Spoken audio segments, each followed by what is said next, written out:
السلام عليكم ورحمة الله وبركاته، مع حلقة جديدة من حلقاتنا في Lingo Light. لسه مكملين مع بعض to learn the basics in English. النهاردة حلقة جديدة مهمة جدا نعرف من خلالها هي ايه الناونز، ايه وظيفتها، ازاي اتعرف عليها في الجملة بطريقة سهلة وبسيطة. يلا بينا. Number one, what are nouns؟ هي ايه الناونز؟ ايه الاسماء؟ الناون هو الكلمة اللي بتسمي a person شخص معين، a place مكان، a thing حاجة معينة، even an idea أو حتى فكرة معينة. يعني لو قلنا a person زي ما يكون teacher or a doctor، a place like park or a city، thing like a phone or a book، idea like love or freedom. الناونز أساسية جدا عشان نعرف ونفهم الجمل بشكل صحيح. طيب السؤال الثاني، what do nouns do؟ الناونز دي بتديني معلومات وبتنقل المعنى في الجملة. بمعنى لو جملتك مش فيها ناون مش هتقدر توصل لفكرة كاملة. For example, the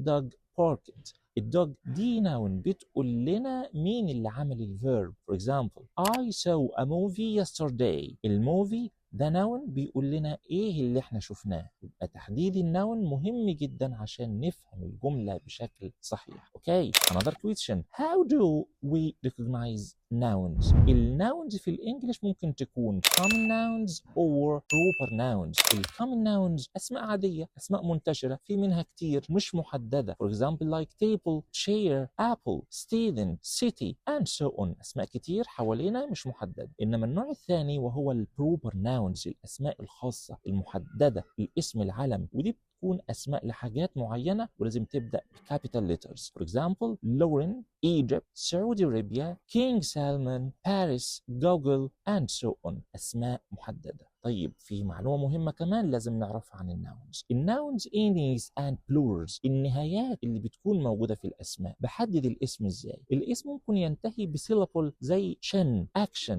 or reaction، ity like ability، ness like happiness، darkness، er like teacher، writer. البلورال nouns ends with s like cats، books and so on. ودلوقتي time for quiz. هينزل بعض الأسماء على الشاشة، فكر وشوف هل بنعرف نحدد الناونز ولا لسه ما فهمناش. happiness، weekly، student، run. فكر وجاوب بشكل صحيح.